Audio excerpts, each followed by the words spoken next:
Magadh hand guidance में आपका फिर से एक बार नए वीडियो लेकर आया हूँ यूट्यूब चैनल पे।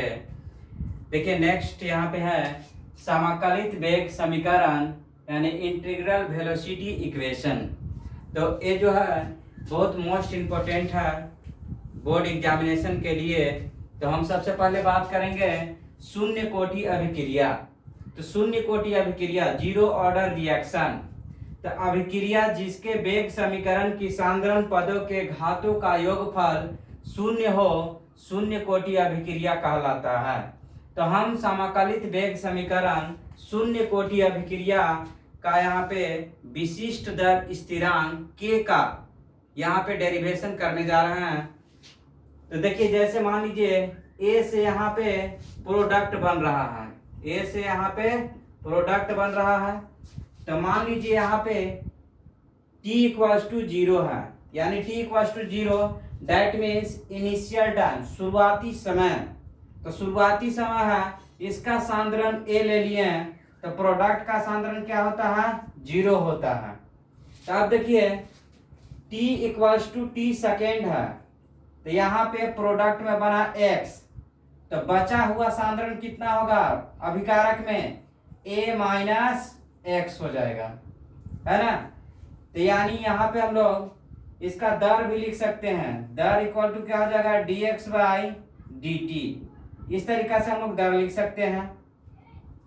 अब यहाँ पे देखिए इसका हम एक रेट ला के कैसे लिखेंगे, according to rate law. Rate law से हम लोग जीरो ऑर्डर को कैसे लिखेंगे। तो देखिए यहाँ पे r equals to k into a के सांद्रण के पावर 0 होगा।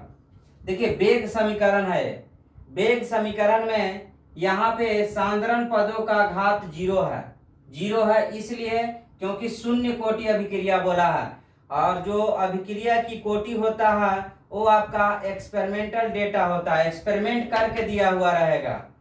तो अब देखिए यहाँ पे a के पावर 0 डेट मीन्स 1, तो r इक्वल्स टू क्या हो गया k हो गया। यानी देखिए बिहार बोर्ड में ये आपको पूछा जाता है कि r अभिक्रिया की दर और विशिष्ट दर स्थिरांक या दर नियतांक कब दोनों एक बराबर होते हैं, यानी किस अभिक्रिया के कोटि में बराबर होते हैं, तो जीरो ऑर्डर रिएक्शन में होते हैं। तो देखिए r बराबर हम जानते हैं dx by dt equals to k। तब क्रॉस मल्टीप्लिकेशन कर दिए तो dx इक्वल टू यहाँ पे k dt हो गया। अब दोनों तरफ इंटीग्रेशन करने पर, दोनों तरफ इंटीग्रेशन करने पर, तो दोनों तरफ इंटीग्रेशन कर रहे हैं dx equals to k dt।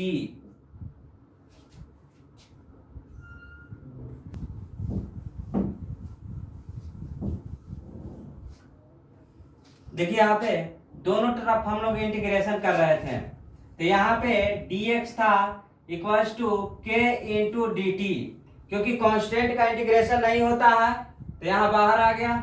dx का इंटीग्रेशन क्या होता है x, और यहाँ पे आपका k इंटू dt का क्या होता है c, और प्लस d होता है और प्लस c होगा। इसको इक्वेशन फर्स्ट मान लिए।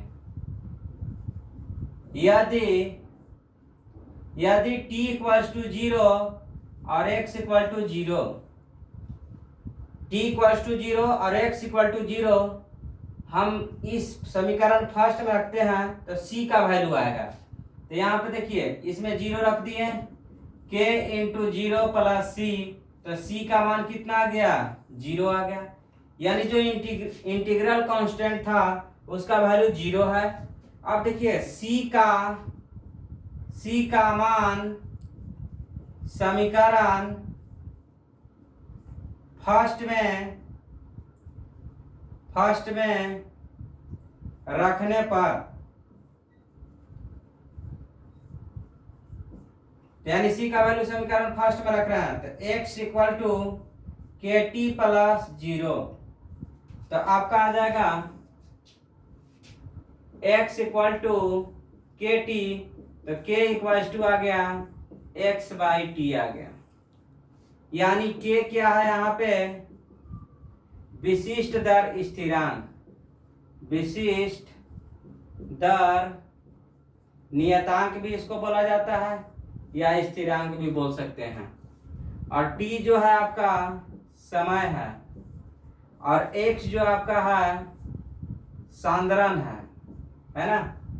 अगर हम चाहेंगे कि जीरो ऑर्डर का विशिष्ट दर स्थिरांक यानी k equals to x by t आ गया, तो यहां से भी हम लोग यूनिट निकाल सकते हैं। x क्या है, सांद्रण, सांद्रण का यूनिट क्या होता है, मोल पर लीटर, और समय का क्या होता है, सेकेंड। तो देखिए यहां से क्या हो जाएगा, k इक्वल्स टू ऊपर में क्या है सांद्रण मोल पर लीटर और नीचे क्या आ जाएगा सेकेंड, यानी जीरो ऑर्डर का आपका यूनिट हो जाएगा मोल पर लीटर पर सेकेंड। यानी ये हम लेक्चर फर्स्ट में आपको हम बता चुके हैं कि मोल पर लीटर पर सेकेंड कैसे होता है। जीरो ऑर्डर का अब हम इसका अर्ध जीवन काल हम बताने जा रहे हैं आप लोग को। अर्ध जीवन काल, half life of zero order reaction. हम जीरो ऑर्डर का विशिष्ट दर स्थिरांक की गणना कर चुके हैं। अब हम इसमें शून्य कोटि अभिक्रिया का अर्ध जीवन काल बता रहे हैं। अर्ध जीवन काल होता क्या है, तो किसी अभिक्रिया में अभिकारक की प्रारंभिक सांद्रण, किसी भी अभिक्रिया में मान लीजिए अभिक्रिया क्या है आपका, यहाँ पे ए है अभिकारक और यहाँ पे क्या बन गया, प्रोडक्ट बन गया। तो यहाँ पे हम लोग क्या लेते हैं, शुरुआती सांद्रण यहाँ पे ए लेते हैं और t इक्वल्स टू जीरो, तो यानी t इक्वल्स टू जीरो में शुरुआती सांद्रण। अब यहाँ प्रोडक्ट में क्या बना, जीरो। अब क्या बोला है, किसी भी अभिक्रिया में अभिकारक की प्रारंभिक सांद्रण के आधे होने में जितना समय लगता है उसे अर्ध जीवन काल कहते हैं। तो यानी प्रारंभिक सांद्रण का आधा खपत होगा, यानी t इक्वल्स टू यहाँ पे हम t हाफ ले लिए और यहाँ पे a माइनस एक्स और यहाँ पे इसका कितना आधा ना हो जाएगा, तो यानी a बाई क्या हो जाएगा 2, क्योंकि प्रारंभिक सांद्रण का कितना प्रोडक्ट में बनेगा a बाई 2 बनेगा, आधा बनेगा। तो हम लोग जानते हैं वी नो डैट हम लोग जानते हैं क्या, k equals to x by T होता है।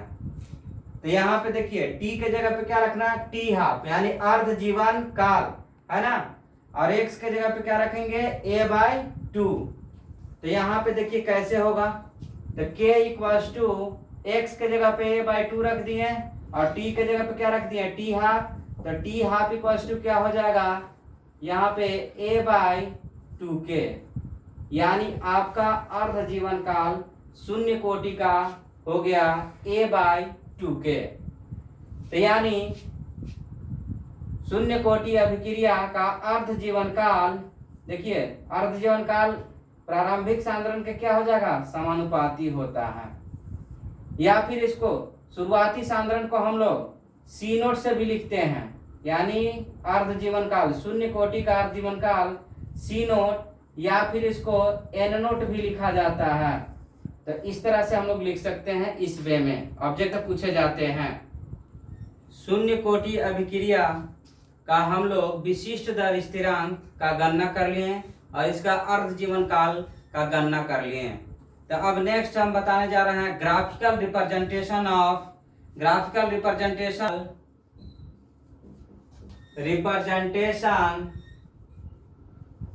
ऑफ जीरो ऑर्डर रिएक्शन, यानी ग्राफ के द्वारा हम जीरो ऑर्डर रिएक्शन को कैसे हम लोग देखेंगे। तो क्या हम ग्राफ शून्य कोटि अभिक्रिया को हम लोग अभिक्रिया की दर लिखने के लिए बता चुके हैं कि R इक्वल्स टू के इंटू ए के सांद्रण के पावर क्या होता है, जीरो। तो अब इसके बीच में देखिए ग्राफ हम खींच रहे हैं, इधर y और इधर equal to y equal to mx, तो R हो जाएगा, यहाँ पे सांद्रण a हो जाएगा और स्लोप जो है इसका कांस्टेंट होगा, तो यानी m बराबर क्या हो जाएगा, k हो जाएगा। अब देखिए यहाँ पे नेक्स्ट हम लोग जानते हैं शून्य कोटि अभिक्रिया का विशिष्ट दर स्थिरांक के इक्वल्स टू क्या होता है, एक्स बाई टी होता है। तो एक्स बाई टी, तो इसको हम लोग क्रॉस मल्टीप्लिकेशन किए हैं, तो एक्स इक्वल टू क्या आ जाएगा, के टी आ जाएगा। तो अब यहाँ पे देखिए एक्स इक्वल टू क्या है आपका, के टी। तो यहाँ पे ग्राफ स्ट्रेट लाइन का इक्वेशन होता है y equals to m x plus c. C तो है नहीं, इसमें इंटरसेप्ट है नहीं, तो y के जगह पे x हो जाएगा। देखिए यहाँ पे y के जगह पे क्या हो जाएगा, यहाँ पे x के जगह पे क्या आया, t आ गया। अब देखिए m क्या है, यहाँ पे कांस्टेंट है। यहाँ पे देखिए 0 था, इसलिए यहाँ पे इस तरीका से कांस्टेंट गया। स्लोप पॉजिटिव है, यहाँ पे क्या हो जाएगा आपका m इक्वल्स टू k हो जाएगा। इस तरीका से ग्राफ ड्रॉ होगा। अब नेक्स्ट देखिए इसका अर्ध जीवन काल शून्य कोटि का क्या होता है, a बाई क्या होता है, 2k होता है। तो हम लोग ऐसे इस वे में लिख सकते हैं, अर्ध जीवन काल शून्य कोटि का 1/2k इंटू a, है ना। तो इसका हम ग्राफ ड्रॉ कर रहे हैं। y हो गया एम एक्स के जगह पे a आ गया, और जो स्लोप है आपका 1/2k आ गया। तब यहाँ पे ग्राफ हम ड्रॉ कर रहे हैं, y के जगह पे t हाफ है, तो यहाँ पे क्या हो जाएगा t हाफ। इधर क्या है, m के जगह पे 1/2k, x के जगह पे a, और इसका ग्राफ कैसे हो जाएगा, m इक्वल्स टू 1/2k। यानी ग्राफिकल रिप्रेजेंटेशन जीरो ऑर्डर का हम बता चुके हैं। यहाँ पे जीरो ऑर्डर का कैसे हम लोग ग्राफिकल वे में हम लोग देखेंगे। देखिए जीरो ऑर्डर का हम ग्राफिकल रिप्रेजेंटेशन आप लोग को बता दिए हैं ग्राफ के द्वारा।